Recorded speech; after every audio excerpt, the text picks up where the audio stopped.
Dmitri Mendeleev had absolute faith in his grasp of how nature worked. In his very first periodic table, he left empty spots for elements he thought would be discovered someday. Mendeleev believed his table reflected a law of nature, and that nature wouldn't have just left some spaces empty. Laws of nature do not permit exceptions. This same confidence came into play 2 years later, when Mendeleev published an article making predictions about 3 of the missing elements. Chemists really weren't used to making predictions of any kind, let alone ones to this degree of specificity. They are remarkably precise and quite daring for Mendeleev to print them. 4 years later, a French chemist found a new metal so soft it melted in his hand. He called it gallium. It seemed to be a good fit for the empty spot below aluminum, but the density didn't match Mendeleev's prediction. He wrote the Frenchman, suggesting that he check his data. So you can just imagine this Frenchman who actually has the element in his hands, hearing from this Siberian who has never seen the element, daring to say to him that he's made a mistake.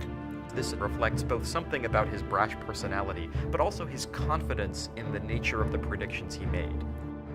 Sure enough, when the French scientist rechecked his measurements, Mendeleev was correct.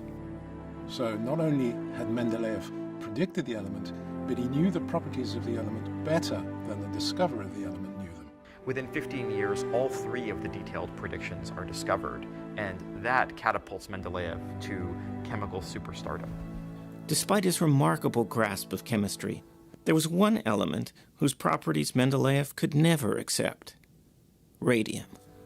In 1898, nearly 30 years after Mendeleev's table first appeared, Marie Curie and her husband Pierre discovered a new radioactive element with an eerie property.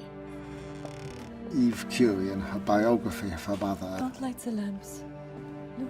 describes the wonder of the Curies as they went into their lab and saw these glowing vials. The fact that radium glowed in the dark seemed magical, but it was also troubling because it almost seemed to violate some kind of fundamental physical law. Scientists had known for some time that light is a form of energy. So if something suddenly glows in the dark, you have to ask the question, where does that energy come from? It was Marie who had the flash of insight. Could radioactive elements change from one kind to another? The interpretation of radioactivity that began to circulate at the end of the 19th century was that these elements were shuttling down the periodic table as they shed off energy and matter. But this was an idea many chemists, including Mendeleev, refused to accept. Tell me, please, how much radium salt is there in the entire Earth? A few grams. On this shaky foundation, they want to overturn our understanding of the nature of matter. The alchemists had spent centuries pursuing the quixotic dream of turning lead into gold. Having finally put alchemy behind them, the chemists of the 19th century had no desire to turn back the clock. The idea that one could have transmutation from one element to another was very disturbing. Mendeleev hated this idea because his interpretation of the periodic table is that everything was in its place and was stable. Gold will always be gold. It can't turn into mercury or sulfur or anything else. The whole purpose of the periodic system was to fix those elements in place in relationships that were defined forever. Mendeleev knew in his bones that each element was one thing for all time.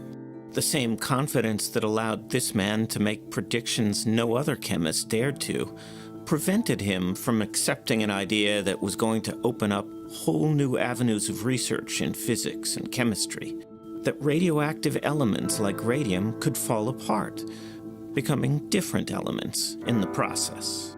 The idea that the elements could change into each other simply made no sense to him. This was alchemy all over again. Mendeleev never changed his mind about that. He always considered that alchemical until he died in 1907.